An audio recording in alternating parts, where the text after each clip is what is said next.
글로벌 뉴스를 전해드리는 외신 인사이드입니다. 지금까지 우리나라 기업들 실적을 봤다 그러면 이제 미국의 실적을 좀 보고 싶은데요. 미국 기업들이 달러 강세의 역풍을 맞아서 실적이 좀 안 좋을 것 같다는 얘기도 있고, 그럼에도 불구하고 전반적으로 또 괜찮다 이런 이야기도 있습니다. 그래서 외신을 통해서 한번 확인해 보도록 하겠습니다. 이나연 앵커 소식 전해주시죠. 미국의 2분기 실적 시즌이 시작됐습니다. 지난주 금융주들의 실적 발표가 있었는데요. 대부분 예상치를 웃돌면서 좋은 출발을 알렸습니다. 하지만 모건 스탠리는 이러한 강한 실적이 최근 지지부진한 시장 흐름을 상승시키기에는 동력이 부족했다라고 말하고 있는데요. 그 이유가 무엇일까요? 기사를 통해 함께 확인해 보시죠.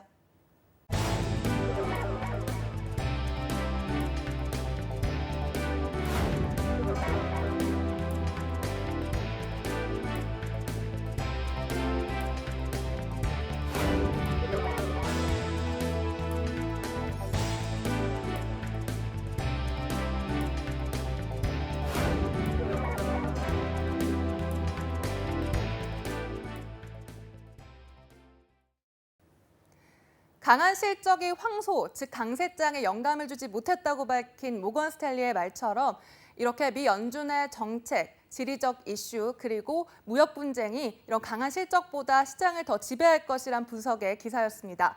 실제로 글로벌 경제는 경기 순환적 관점에서도 하향 국면에 진입한 것일까요? 남은 글로벌 경제 전망을 전문가들과 함께 나눠보도록 하겠습니다. 네, 감사합니다.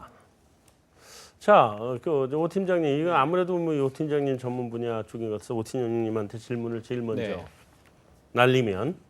네, 날려주십시오. 네. 증시가 상승하느냐 떨어지느냐의 이유가 여러 가지가 있겠습니다만 그래도 제일 기본은 실적 아니겠어요? 네, 맞습니다. 네, 근데 한국하고 미국하고 지금 실적 차이가 어느 정도나 벌어지고 있는 건가요? 일단 단기적으로 놓고 보면은 이제 애널리스트들이 기업을 탐방해서 이제 실적 추정을 이제 프리뷰를 하게 되죠. 네. 실적 추정을 하면서 이제 리비전이 발생하는데 미국 같은 경우에는 최근 계속 상승하는 흐름이 나오고 있습니다. 그래서 6월 1일 대비해서 놓고 보면은 3.9% 가량 EPS 성장이 나오고 증액이 됐고요. 네. 반면에 미중 간의 무역 갈등이 불거지면서 한국을 포함한 이런 아시아 엑스제팬의 경우에는 한 0.8% 마이너스를 기록을 하고 있는 상황입니다. 네. 주가로만 놓고 본다면은 그 미국의 감세 그리고 재정 확대 정책이 2분기 이후에 가시화가 되면서 기업 실적에도 영향을 미치고 있는 흐름이고요. 네. 그에 따라서 내수 시장을 대표하는 러셀 2000 지수가 연초 이후로 한 10% 가량 상승세를 보였고 나스닥 역시 13.8% 상승을 하면서 아무래도 미국 내에서 실적을 주도하고 있는 흐름은 이 범 IT 업종이 다시 한번 재차 확인이 됐습니다. 그래서 작년부터 이어진 어떤 그 미국 시장을 이끄는 주도주가 여전히 범 IT라는 게 확인이 됐고요. 미국 시장은 여전히 좀 견조한 흐름이 이어지고 있다라는 게 이번 실적 시즌에서도 좀 확인이 되고 있는 부분이라고 보시면 될 것 같습니다. 그러시면 트럼프는 꽃놀이 패네요. 중국하고 한참 무역 전쟁 붙으면 네. 미국 증시는 별로 안 죽고 중국 증시는 박살나고, 그러니까 트럼프 입장에서 손해 볼 게 별로 없잖아요.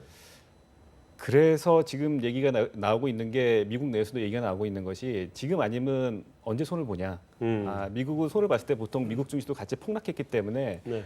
결과적으로는 그 정책을 거둘 수밖에 없었는데 지금 상황에서는 중간 선거를 앞두고 중국에 대한 압박 수위를 가하면 가할수록 지지율은 높아지고 네. 그다음에 작년에 했던 감세 그리고 재정 확대가 2분기 이후로 지금 가시화되고 있으면서 증시도 탄력을 받고 있기 때문에 네. 지금이 아니면 언제 손을 보냐라는 좀 의견이 좀 주류를 이루고 있는 것 같습니다. 근데 이제 그런 강한 실적, 그러니까 미국이 워낙 지금 고용률이라든지 경제 성장률이라든지 굉장히 좋은 건 사실인데, 근데 문제는 이제 지적 나오는 것이 커다란 촉매제 없이 강한 기업 실적만 있는 것만은 부족하다라는 이야기가 계속 나오고 있거든요. 이건 어떻게 해석해야 되는 것 같나요?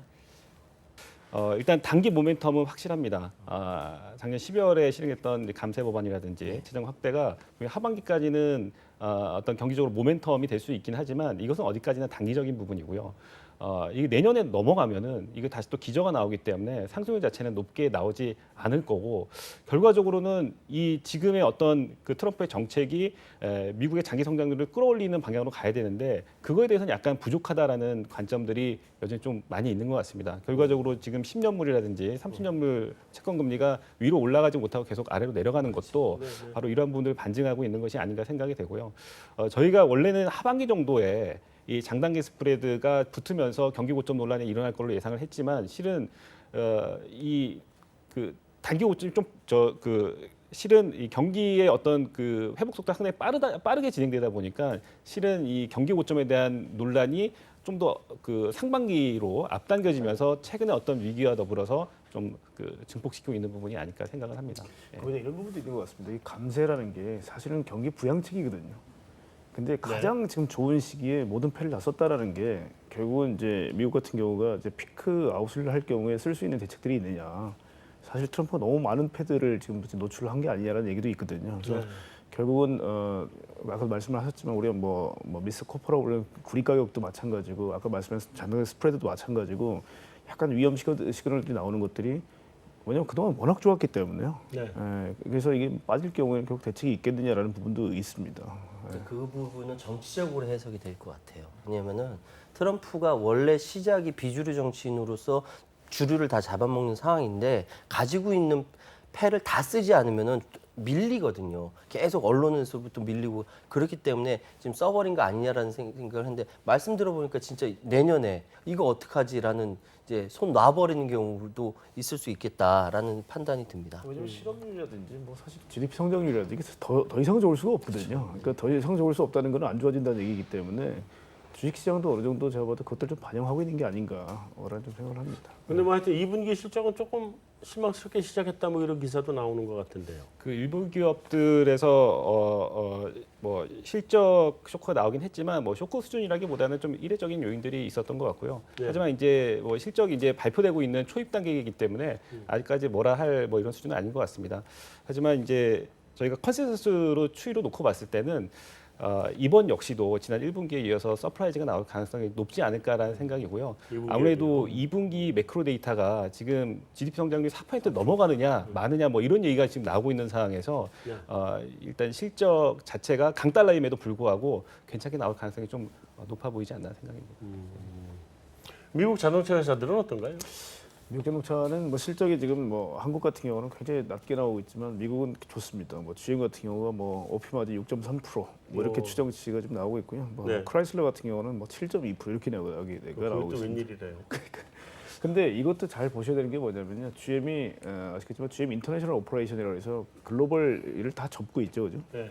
그다음에 유럽 같은 경우도 그렇고 결국 구조조정 비용이 지금 수반되고 있는 상황입니다. 그러니까 이게 액면 그대로 또 보실 수가 없는 게 또 특히 R&D 코스트를 어마어마하게 쓰고 있습니다. 왜냐하면 GM 같은 경우 2019년도에 자율주행 택시를 이미 대량 생산하겠다고 발표를 해놓은 상황이기 때문에 네. 그러니까 지금 미국의 어떤 그 실적만 놓고로 저희가 이걸 그냥 표면적으로 볼 수 없는 게 굉장히 높은 연구개발비와 그 다음에 또 한편으로는 돈이 안 드는 즉 플러스는 더 큰 플러스로 만들고 마이너스는 없애는 그래서 플러스를 만드는 정책을 쓰고 있는데 하여튼 그게 병행되는 상황에서 나온 실적이기 때문에 네. 사실은 속내를 보면 더 크게 나왔다고 봐야 되겠죠. 네. 이제 미국 자동차 관련돼서 제가 뭐 여쭤볼 것도 있고 말씀드릴 것이 있다면, 그러니까 수요가 앞으로 둔화가 될 것이라는 두 가지 근거를 이야기합니다. 그러니까 금리 인상 부분을 이야기하거든요. 그러니까 왜냐하면 그 미국 사람들 뭐 우리나라도 마찬가지지만 자동차 구입할 때 할부 금융 리스 가지고 이렇게 구입을 하거든요. 근데 지금 계속 이야기하는 것은 2004년도와 2007년도에 실업률은 굉장히 낮았지만 기준금리가 그때 1에서 4%까지 상승하면서 자동차 수요도 같이 하락했다는 것이죠. 그러니까 지금 금리 인상 기조에서 수요가 둔화될 것이다. 아까 내부 수요 말씀하셨으니까 그런 거 하나 있고, 또 하나는 지금 우리나라보다 훨씬 더 공유 개념의 신차 구매나 이런 것들로 인해서 그 중고차 같이 하락하고 우버나 리프트의 공유 경제가 확산되고 있다라는 이야기를 하고 있습니다. 그러니까 근데 진짜 알아보니까 공유차 한 대가 신차의 3대에서 5대까지 효과가 있다면서요. 그래서 이런 부분이 미국의 자동차 산업에 어떤 영향을 미치게 되는가에 대해서 좀 궁금한 부분이 있습니다. 미국은 그렇죠. 인구가 3억 3천만에 자동차 보급 대수가 2억 5천만 대. 그러니까 거의 뭐 이제 미국 사람이 한 80% 자동차를 갖고 있다고 보시면 될 것 같아요. 없으면 생각 못 해요. 그러니까 결국은 이미 저희가 저 자동차 수요는 한 1,600, 1,700만 대의 박스권을 그린 지가 거의 20년 가까이 됐습니다. 계속 교체 수요는 발생하는데 사실 이번 흐름은 그런 거죠. 서프라임 모기지 때 1,680만 대까지 갔던 차가 1,040만 대로 완전히 박살이 납니다. 박살이 났기 때문에 이게 회복되는 과정이었거든요. 지난 7, 8년 동안은. 네. 근데 이제부터는 역시 또 메인테넌스 계속 교체 수요는 발생할 겁니다. 그래서 우리가 뭐 성장률이 줄어들 거라는 건 뭐 필연적으로 그럴 수밖에 없는 거고요. 다만 이제 말씀드렸지만 실업률이 워낙 낮아지고 우리가 이제 아울렛 웨이지 같은 경우 늘어나다 보니까 왜냐면 최근 들어 잡 스위칭이 많아요. 그러니까 결국 다니고 있던 회사에서 월급 조금밖에 안 주니까 오라는 데가 많으니까 회사를 옮기면서 급여가 굉장히 많이 올라가고 있거든요. 그래서 그 부분이 또 역시 자동차 구매에 또 도움이 되고요. 아까 좋은 질문 주셨는데 우리가 금리가 인상되게 되면 자동차는 오토런 레이트라는 게 있습니다. 보통 저희 후행하는 성격인데요. 전체 미국의 84% 정도가 할부하고 리스를 이용해요. 그래서 금리라는 거는 자동차의 역으로 가죠. 금리를 계속 인상하게 되면 자동차의 할부 리스료가 비싸지기 때문에 수요가 둔화되는 게 정상입니다. 그럼에도 불구하고 이제 우리가 기업의 텍스, 즉 법인세 감면 효과가 플릿 판매, 각 기업들이 차를 많이 사고요. 그다음에 또 그렇게 저희가 계속 잡이 생기면서 소비자들이 또 차를 사는 경우가 많아지기 때문에 저도 이제 생각에 연초에 무너지는 것 같았던 자동차가 법인세 감면 효과 때문에 다시 V자로 올라오고 있습니다. 또 하나는 워낙 돈을 많이 번 회사들이 인센티브를 이제는 한국 같은 경우는 안 팔렸기 때문에 울며 겨자 먹기로 썼지만 미국 업체들이 본격적으로 인센티브를 쓰기 시작했기 때문에 차값이 싸졌어요 좀. 네. 그러니까 판매량 자체가 둔화가 안 되는 모습을 보이는 거죠. 그래서 뭐 그런 거를 말씀드릴 수가 있겠고요. 공유 경제는 우리가 라이드 쉐어링이라는 얘기를 하는데요. 우리가 카 쉐어링하고 카 헤일링 두 개를 같이 포함하는 개념이 라이드 쉐어링입니다. 이게 아까 말씀하신 우버나 리프트 뭐 이런 쪽이 어떻게 보면 카 헤일링이죠. 내가 가지고 있는 차를 사람들과 나눠 타는 게 P2P의 개념입니다. 반면에 우리가 카 쉐어링이라는 거는 B2C의 형태죠. 그래서 P2P인 우버 같은 경우가 처음에 우버 X로 시작할 때는 그렇게 효과가 크지 않았는데 이제 말씀하신 것처럼 우버 풀이라는 개념이 생겼습니다. 워낙 기술이 발달하다 보니까 내가 가고 있는 상황에서 앱으로 저하고 같이 동행하는 사람들의 어떤 그 니즈가 저 앱으로 뜨는 거죠. 쉽게 말하면 뭐 여의도에서 압구정동으로 가고 있는데 뭐 흑석동, 잠원동에서 압구정동 같이 가고 싶은 사람들이 버튼을 누르게 되면 제 차하고 연결이 되는 거예요. 네. 그렇게 되면 우버 X 같은 경우는 기본적으로 뉴욕 택시에 비해서는 가격이 약 37% 정도가 쌉니다. 한 사람만 타도 예를 들어 10,000원에 갈 수 있는 거를 뭐 저희가 6,300원, 6,300원에 갈 수 있는 거죠. 네. 근데 3명이 타면 나누기 3이 돼요. 네. 그러니까 워낙 싸기 때문에 이용을 안 할 수가 없는 거죠. 그래서 우버 풀이라는 개념이 이제 생겼고요. 뭐 조금 더 말씀을 드리자면 차에 4명 탈 수 있잖아요. 그죠? 근데 이 3명 타서 나누기 3까지는 좋은데 쓸데없는 놈이 한 놈이 또 타고 있다는 거예요. 그게 운전자예요. 네.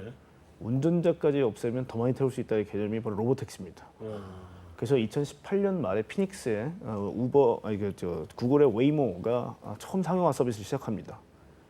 운전자가 없는 차죠. 이게 18년 올해 말서부터 시작되고요.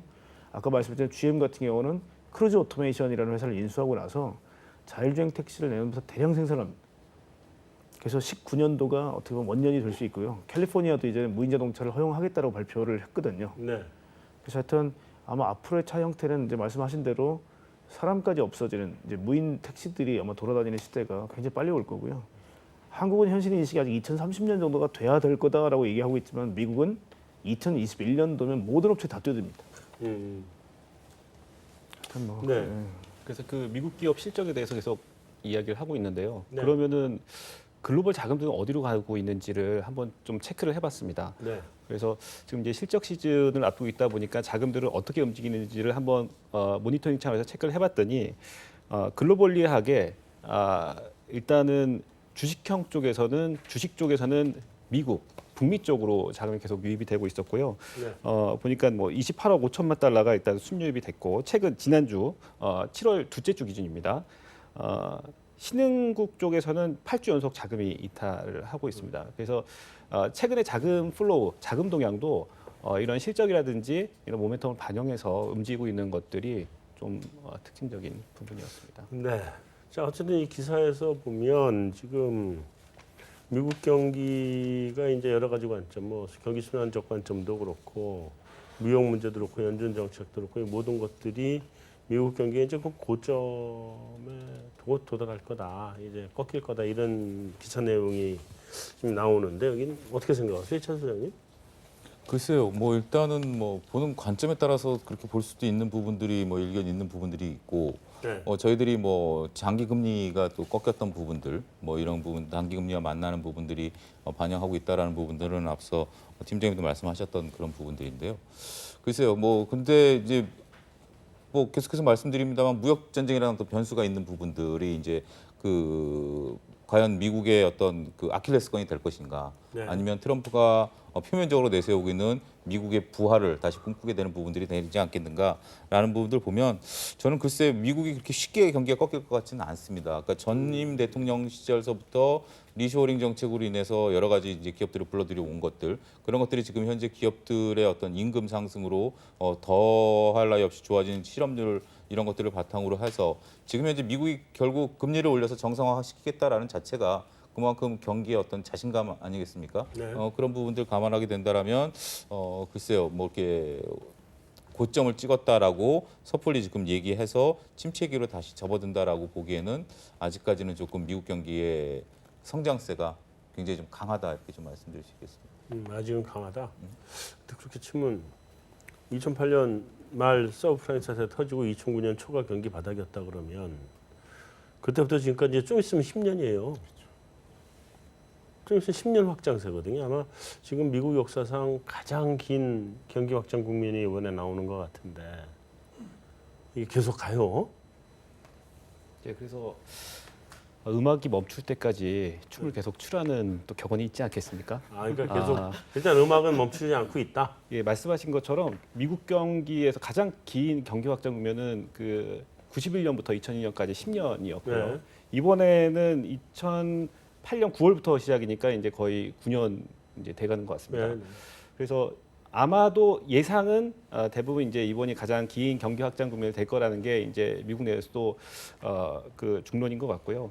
이제 다만 후반기에 접어들었다는 거죠. 그래서 이제 레이 사이클, 이제 후반 경기 사이클이 이제 후반부에 접어들었다라는 건데 저는 이제 좀 더 주식 투자 입장에서 보고 싶어요. 네. 경기 입장에서는 경기 고점이 언제인지가 상당히 중요한 이슈지만 투자를 하는 사람 입장에서는 그때 자산 수익률이 어떤데라는 게 중요하거든요. 그런데 이제 과거에 91년도, 2001년도 이 10년의 사례를 놓고 봤을 때 경기가 꺾이는, 그러니까 후반 국면이 전반 국면보다 수익률이 훨씬 더 좋게 나옵니다. 네. 그러니까 전반 국면에서는 경기를 주도하는 국가, 이번엔 미국이었죠. 미국의 수익률이 좋게 나오고요. 그 후반기에서는 경기가 확산되면서 기타 국가들의 수익률이 올라가는 모습이 관찰이 되거든요. 이번 네. 역시도 마찬가지가 아닐까 싶습니다.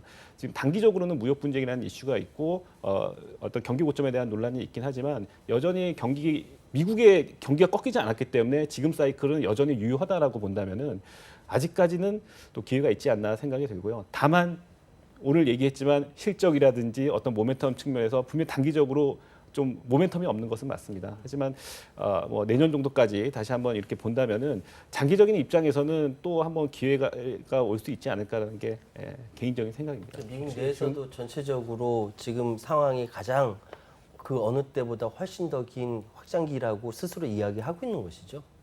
네, 그렇습니다. 네, 그래서 현재 이거를 최대한 늘리기 위해서 노력을 많이 하고 있는 거고요.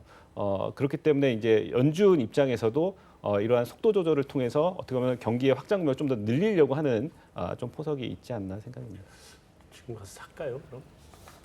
그래서 저는 오늘 지금 제일 중요한 건 그거 아니에요? 1시간 넘게 얘기하면서 굉장히 이제 네거티브한 이슈들을 많이 다뤘는데요. 그럼 긍정적인 이슈는 없냐? 그래서 제가 지난 15년 동안의 데이터들을 한번 살펴보니까 2007년도 11월이 금융위기 전에 고점 아니었습니까? 네. 그때 이후로 자산시장의 수익률이 어땠냐를 한번 따져봤습니다. 보니까 우리의 일반적인 통념을 깨는 결과가 나왔어요. 우리는 성장성이 높으면 주식 투자 수익률도 좋다 이렇게 얘기를 하는데 실은 선진 시장의 수익률이 훨씬 더 좋았습니다. 선진 시장은 25% 플러스 아웃퍼폼을 했고요. 네. 반면에 신흥 시장, 성장성이 훨씬 높은 신흥 시장은 마이너스 19%. 기록했습니다. 네. 결국 지난 10년 동안 돈을 잃었다라는 거죠. 성장성이 높았는데도 불구하고 네. 그 이유가 과연 뭘까? 지금처럼 시장이 흔들리지만 이 흔들리는 시장임에도 불구하고 어떤 장기적인 테마를 놓고 긴 그림을 보고 투자하면은 분명히 성공할 수 있겠다는 생각이 드는데요. 일단 첫 번째는 이겁니다.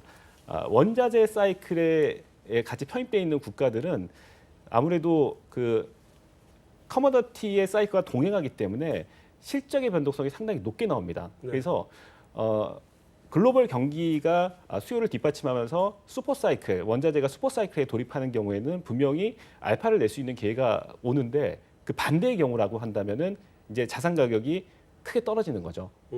근데 이렇게 자산 가격의 진폭이 크고 변동성이 높은 경우에는 우리가 위험하다라고 합니다. 금융시장에서 위험은 기대 수익률로 나타나야 됩니다. 기대 수익률이 네. 높아야 되는데 네. 실제 현실 세계에서는 그렇지 않다는 거죠. 투자자들이 이 자산을 선택하지 않는다라는 겁니다. 특히 장기 투자자들의 경우에는. 네. 그래서 자원부국 같은 브라질이나 러시아의 경우에는 어떤 정치적인 리스크도 있지만 기본적으로 원자재 사이클과 동행하기 때문에 이걸 모두 합쳐놓은 신흥시장 자산은 언더퍼폼했습니다. 그래서 그러면은 그렇지 않은 자산들은 어떤가? 원자재라는 어떤 요소를 제외하고 내수 시장의 파이가 커지면서 어떤 장기적으로 모멘텀을 가지고 있는 장기적으로 성장하는 나라들은 어떤가 놓고 보니까 인디아라든지 어떤 중국, MSCI 기준으로 놓고 봤을 때 이런 것들은 우상향하는 그림이 나왔고요. 결과적으로 긴 그림을 놓고 우리가 어떤 시장을 본다라고 하면은 결국 이런 시장을 피킹을 해서 네.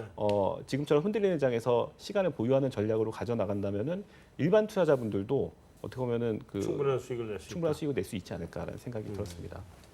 네, 뭐 사실은 마지막 질문이 미국 랠리 어디까지냐인데 뭐 음악이 나오는 한은 계속 춤을 춰라 뭐 이러셔가지고 이게 고 팀장님, 이제 고 센터장님한테 질문을 던지면 동의하세요? 그래서 저는 조금 좀 비관적인데요. 네. 왜 그러냐면 저희가 지금 이제 액티브 펀드 같은 경우는 사실 그 동안은 어떻게 주식이 많이 주도를 했다면 사실 패시브 쪽이 많이 커졌잖아요, 전 세계가. 네. 그러니까 지금 ETF 같은 경우도 만약에 이 주가가 빠진다 그러면 사실 굉장히 기계적으로 매물이 많이 나올 것 같다는 생각도 들어요. 그래서 네. 결국 자신감이라는 부분에서 결국은 아까도 말씀을 주셨지만 가장 실업률이라든지 경기가 좋은 상황에서 부양책을 이제 상당히 많이 썼고 네. 특히 이제 아까 말씀하셨던 노팀님 말씀하셨지만 낙수 효과라는 게 있었을 때는 분명히 이제 이 선진 시장이 먼저 좋아지고 나서 결국 이제 신흥 시장이 좋았지만 지금은 철저히 무역 분쟁도 마찬가지지만 미국 내에서의 부의 어떤 이동 자체가 차단되고 있는 거거든요. 대부분 다 미국에 빨려 들어오게 지금 만들어놨기 때문에 제 생각에는 만약에 지표들이 멈춘다 그러면 상당히 제가 패시브나 이런 쪽에서 움직임도 과격하게 나타날 수 있다라는 생각이 들어요. 왜냐하면 저희가 뭐 번들로 굉장히 ETF를 많이 만들어놨기 때문에 네. 역시 또 기계적으로 제가 봐도 매도가 나올 수 있는 부분이 있기 때문에 네. 제 생각에는 저희도 하반기 정도에는 조금 걱정이 되지 않나. 그리고 금리 인상 이후에 금리 인하기 때 보통 주가가 빠져요. 네. 그러니까 금리가 지금 보면 상당히 좀 빠른 속도로 좀 올라왔기 때문에 만약에 금리가 지금처럼 좀 비틀비틀을 하고 약간 만약에 밀리는 국면이 온다 그러면 그때는 주가 좀 빠진다고 봐야 되기 때문에 사실 아까 말씀하신 10년 동안에 굉장히 행복했거든요. 음악이 지금 10년째 연주가 되고 있는데 이제는 뭐 춤을 추려고 해도 좀 지쳤을 것 같습니다. 네, 기운이 빠졌다. 그래서 제가 그 표현을 쓴 거는 제 개인적인 의견이었고요. 저희 네. 하우스에서도 마찬가지로 이 미국 시장을 괜찮게 보는데 신흥 시장에 대해서는 약간 좀 정중동으로 보자라는 게 저희 그 하우스의 시각입니다. 알겠습니다. 자, 차 소장님 마지막으로 어떤 관점에서 우리 대응을 해야 될까요? 마지막으로 정리를 한번 좀 해주시면. 국내 시장 뭐 국내 시장이겠죠. 그러니까 국내 시장일 수도 있고 어차피 우리 포트폴리오에서 가지고 어디 비중을 줄이고 어디 비중을 늘리자든가 아니면 아예 주식 비중을 좀 줄이고 현금 비중을 늘려놓자든가 무슨 뭐 이런. 지금은 뭐 주식 비중을 줄이자라고 말씀을 드리면 네. 한편으로서는 좀 시점이 늦은 게 아니냐. 뭐 그런 오히려. 얘기들도 좀 말씀을 하십니다. 근데 저는 뭐 늦었다라고 지금 아직도 보여지지는 않고 있는 상황이고요. 네. 따라서 지금은 뭐 지금이라도 그 현금 비중을 좀 일정 부분 늘릴 수 있다라면 네. 과감하게 현금 비중을 좀 늘리는 것이 좋다라고 보여지고 지금 현재 저는 그런 부분도 말씀드리고 싶어요. 그러니까 자신이 좀 전문가적인 영역이다라고 한다라면 트레이딩 관점에 접근이 가능한데 네. 전문가적인 영역이 아니다라면 차라리 저는 현금을 사십시오. CMA를 사십시오. 네. 현금도 하나의 좋은 자산이고 네, 그렇죠. 뭐 그런 부분들이기 때문에 네. 그렇게 매매를 하실 지금은 현금 비중을 높이고 왜냐하면 지금 완전히 뭐 태풍 앞에 서 있는 그런 아까 표현을 말씀을 드렸는데 네. 아직까지 어떤 방향성을 뚜렷이 지금 예측할 수 뭐 대북 관련주들도 현재 지금 남북 문제가 어떻게 풀릴지 전혀 모르는 상황이고 트럼프의 어떤 지금 행보도 트럼프의 속내를 알 수 있는 사람은 단 한 사람도 없는 거고 네. 트럼프조차도 모를 것 같아요. 뭐 그런 상황이기 때문에 지금 자체로서는 어떠한 그 저점 논란에 좀 싸게 사겠다. 저는 그런 이해를 하나 드리겠다는 게 우리가 주식 격언 중에 무릎에 사서 어깨에 팔아라라는 격언이 있지 않습니까? 네. 그러면 많은 투자자분들이 그렇게 생각을 하세요. 그러니까 주가가 빠질 때 이 정도가 무릎이 아니겠느냐. 그러면 내가 바닥까지 견디고 좀 올라오겠다라고 하는데 그건 잘못된 방식이라는 거죠. 무릎이라는 것은 발이 있어야 무릎이 나타난다는 거죠. 네. 따라서 바닥을 찍고 올라왔을 때 무릎이 나타나는 거지 내가 허리에서부터 내려가고 있는 걸 무릎이다라고 잘못 생각하면 지하 2층, 3층까지 내려갈 수도 있는 예, 부분들이죠. 물론 네. 예, 그런 부분이기 때문에 오히려 주가가 조금 싸게 살려는 욕심만 버린다라면 바닥을 찍고 올라올 때 그래서 보시는 게 나을 것 같습니다. 잘 알겠습니다. 자, 오늘 외신 인사이드는 여기서 마치도록 하겠습니다. 저희는 다음 주에 다시 찾아뵙겠습니다.